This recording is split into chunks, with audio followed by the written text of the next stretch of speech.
Recently, my phone has been showing lots of pictures of my kids when they were really, really little. They look, in my opinion obviously, super cute. Now the eldest is a teenager, all gangly arms and legs, still lovable, but just a little bit less cute. It has stimulated lots of the "oh, do you remember when" kind of conversations at the dinner table, which has made us laugh and feel a little bit sentimental in about equal measure.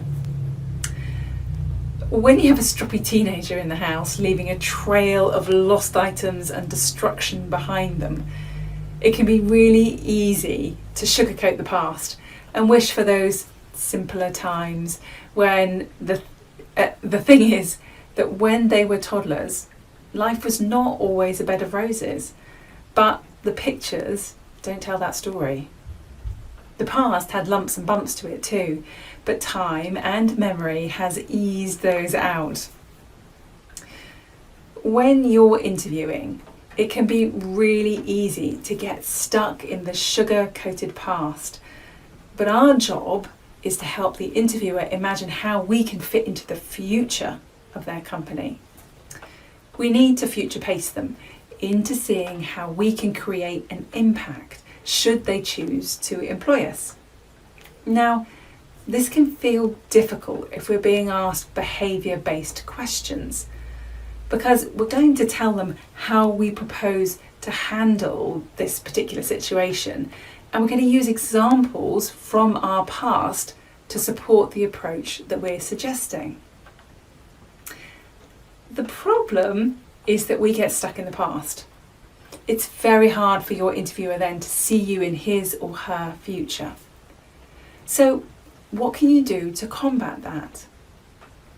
You can give your answer by telling them how you would deal with this specific scenario. And you can use your evidence from the past. Absolutely, we want your past experience to support and demonstrate what you've done before.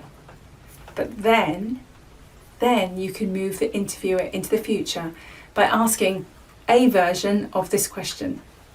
So, do you have a current scenario in the team, organisation, role where these skills that you've just been talking about would need to be applied?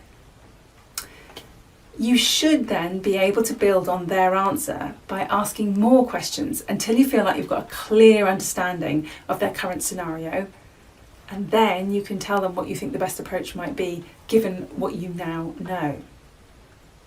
I would caveat here and say be mindful that you may not have the full picture at this stage. So saying things like "from what I understand" or "I may not have the full picture yet, but," then you're keeping yourself in a safe space.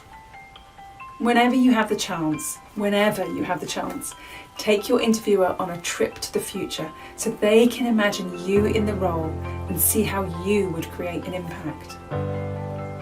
Would you like to nail your interviews and land your dream role by being present, personable and persuasive? Then we should definitely have a coffee chat.